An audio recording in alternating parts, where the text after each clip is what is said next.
You get more out of life when you go out to a movie.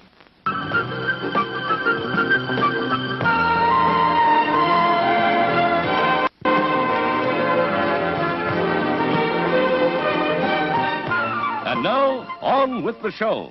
Hello, everybody, and welcome back to the box office. I'm Jeff Johnson. David Burns is on assignment. Joining me in his place, Dayton Johnson from the Docking Bay 77 podcast. Hello, and thanks for having me on. I appreciate it, man. Absolutely, man. It is the biggest box office weekend we've had probably since the last Avengers movie. Talking about the Barbenheimer event. And Dayton, let's if you're ready, I don't think we need a countdown. Let's discuss Oppenheimer. The atomic bomb. We can end this war, but it might start a chain reaction. It's what ignites the atmosphere. From Christopher Nolan. Are we saying there's a chance that when we push that button, we destroy the world? 2, 1. Robert Downey Jr., Matt Damon, Emily Blunt, Florence Pugh, and Cillian Murphy is Oppenheimer, in theaters July 21st. Rated R. Okay, let's get into this. We just heard that promo mentioned just several names of this all-star cast. Let's talk about this cast a little bit, Dayton. Sure. I mean, with in the movies like this, with the cast, I mean, you have so many big names. You have, Matt Damon, of course. You have Cillian Murphy, Emily Blunt, and it's a massive cast. It's huge. I mean, and it's not just a bunch of extras. There's a lot of speaking parts, and there's some surprises, especially towards the end. I won't drop the name because they can find it on IMDb, but we had to see it, and I'm going to leave it out there. That was a surprise for us, right? Yeah. It was a nice surprise. Yeah, I'll tell you what. Let's talk about Cillian Murphy for a second. Yes, hauntingly similar in appearance to the actual J. Robert Oppenheimer. Would you not agree? Yeah, they did a really good job making him, didn't have to do a lot because he does have some similar features, but yeah, he really not only looks the part, but embraced that part, and it comes across very well on the screen. He looks amazing, and he does a fantastic job. Yeah. Oh, yeah. I believe he lost a significant amount of weight to play the role. Right. I heard Emily Blunt on an interview saying that he lived off of cigarettes and almonds for a couple months. That doesn't sound healthy to me. No, but hey, you suffer for your work, right? He's amazing in this movie. I mean, every time he speaks, you can't take your eyes off him. Oh yeah. I mean, and then we have Private Ryan is now a colonel. Matt Damon shows up. looking a little older, but definitely looking the part of a aging colonel for sure. But yeah, he was great too. He definitely brought it. I got to tell you, I don't know if you've seen it. 1989, a movie called Fat Man and Little Boy, starring Paul Newman. No. It's basically Oppenheimer is like the expanded director's cut edition of that movie. It's a fantastic movie. It's all about it's all about the Manhattan Project. Paul Newman plays the role that Matt Damon plays in this movie, and I loved Matt Damon in it. I mean, I couldn't get enough of his character. And maybe I watched Fat Man and Little Boy for the first time a couple weeks ago. So that character was like, oh, I can't wait to see that character in Christopher Nolan's movie. And loved him. He brought some a little bit of comedic levity here and there, which I wouldn't say Paul Newman does, but probably not. Yeah. And with this kind of topic, you definitely need a little bit of levity, you gotta have it.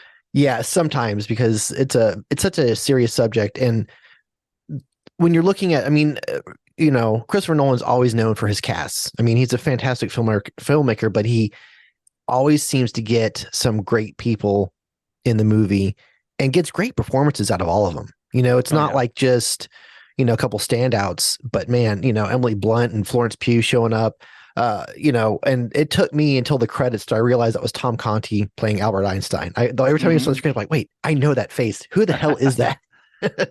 Emily Blunt, I gotta be honest, and this is nothing against her performance, because her performance is incredible. Right. Her she plays Kitty Oppenheimer, his wife. Highly unlikable for, I would say, a majority of the movie for me. But man, she's got a moment where she shines and just, oh yeah, you just cheer for her. You love it. Yeah, and I don't know. I also kind of feel like, I mean, I know the movie's not really, obviously it's not about her, but it is about his family, and I don't think we got enough of her. You know, she makes the most of her scenes, but yeah, I kind of feel like a little bit more, a little bit more would have been nice. I mean, look, more of Emily Blunt is always nice. More of Florence Pugh, especially in this movie, would have been really nice. Yes, she's one of the hottest young actors out there right now. Does a fantastic job, but man, at 3 hours and 15 minutes, I don't know how much more you can fit in this movie.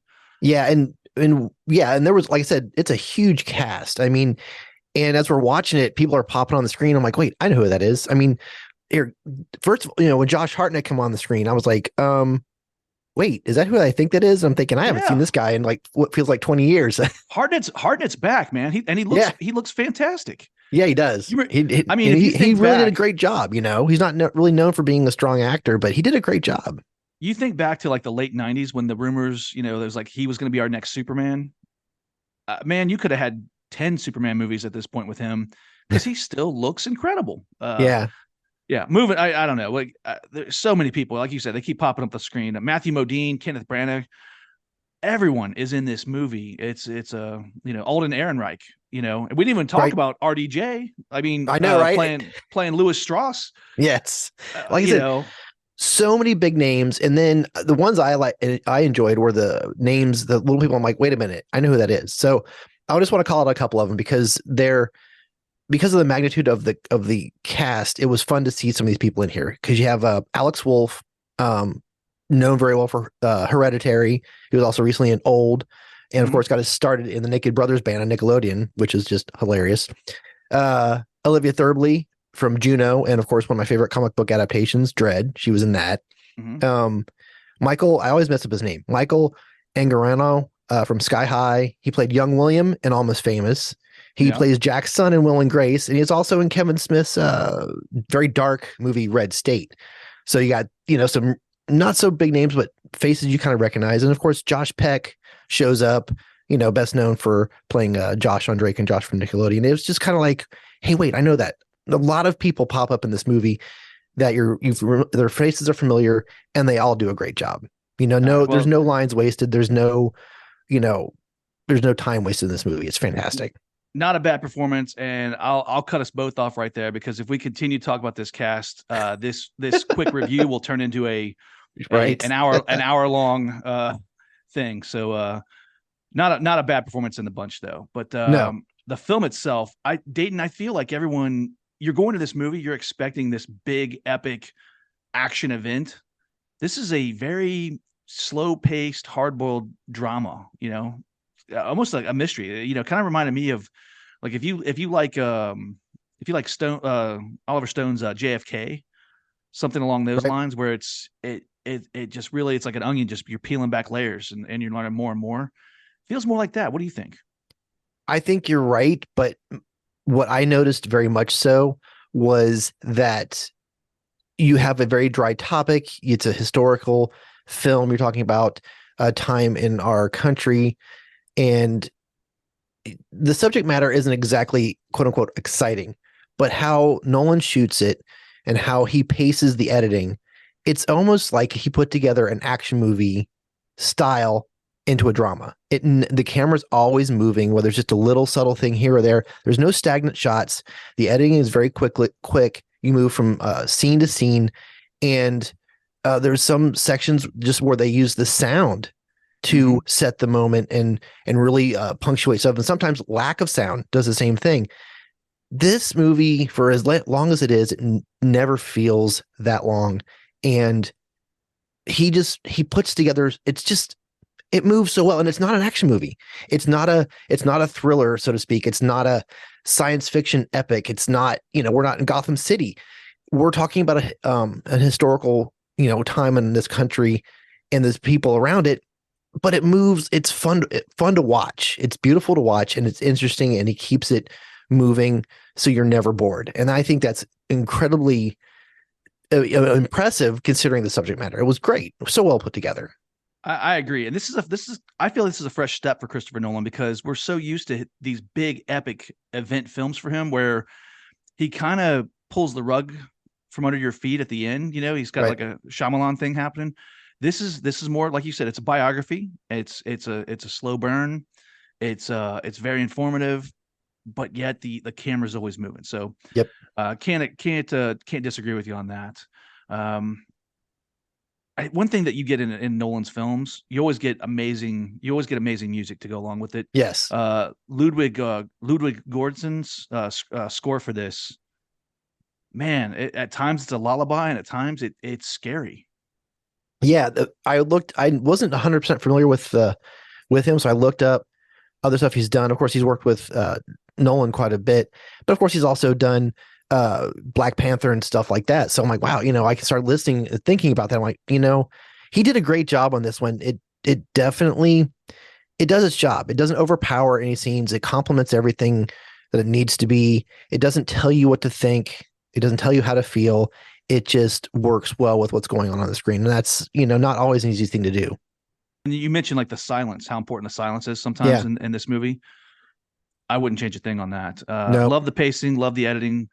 I think this is a home run for Christopher Nolan. Do you know? Absolutely. I'm a Nolan fan. I have not seen Tenet, but that's pretty much the only one of his movies I haven't seen. And I really enjoy the fact that it's just it's just a story. There's no spies involved.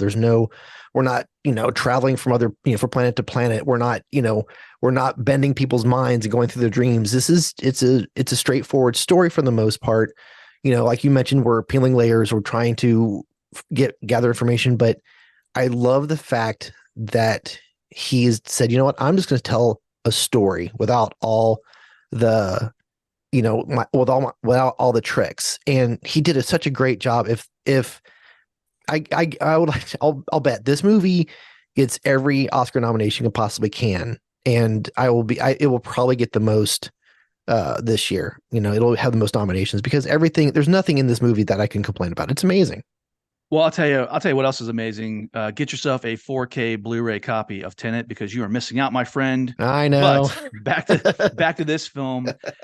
I think we'd be remiss if we didn't send a thank you to the current Batman himself, Robert Pattinson.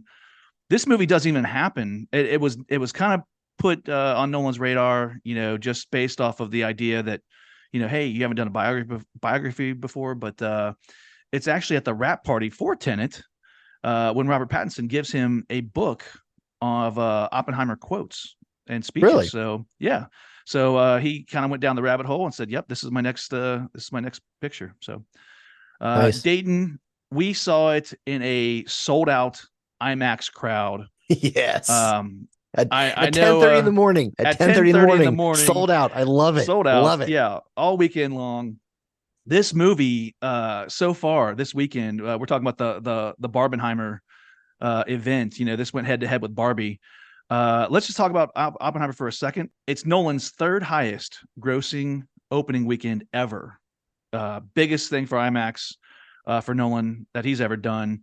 And as of this point, Oppenheimer is headed for just over $80 million domestic, $93.7 million overseas. It has literally and figuratively exploded.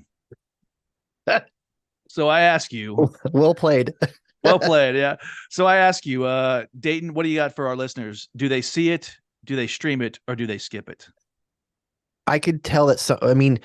People are flocking to it, and there might be some people that go, I'll wait, because of the subject matter. I'll watch it at home. But I think you're doing yourself a terrible injustice if you sit at home and watch this. It will not look the same. It will not feel the same. This is definitely a see it. Definitely a see it. My controversial take would be, I don't necessarily think you need to see it in IMAX. No, I don't think you do either. There's one scene, and we all know the scene, the Trinity test, which looks fantastic on the IMAX screen. But I feel like you don't need an IMAX screen to tell very dark, moody, compelling drama, of American history. So I say see it.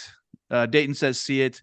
If you can get into the box office, I know we tried several days and, for sold out shows, and we got lucky on a 10:30. We didn't even sit together. That's how packed it was. Yeah, that's right.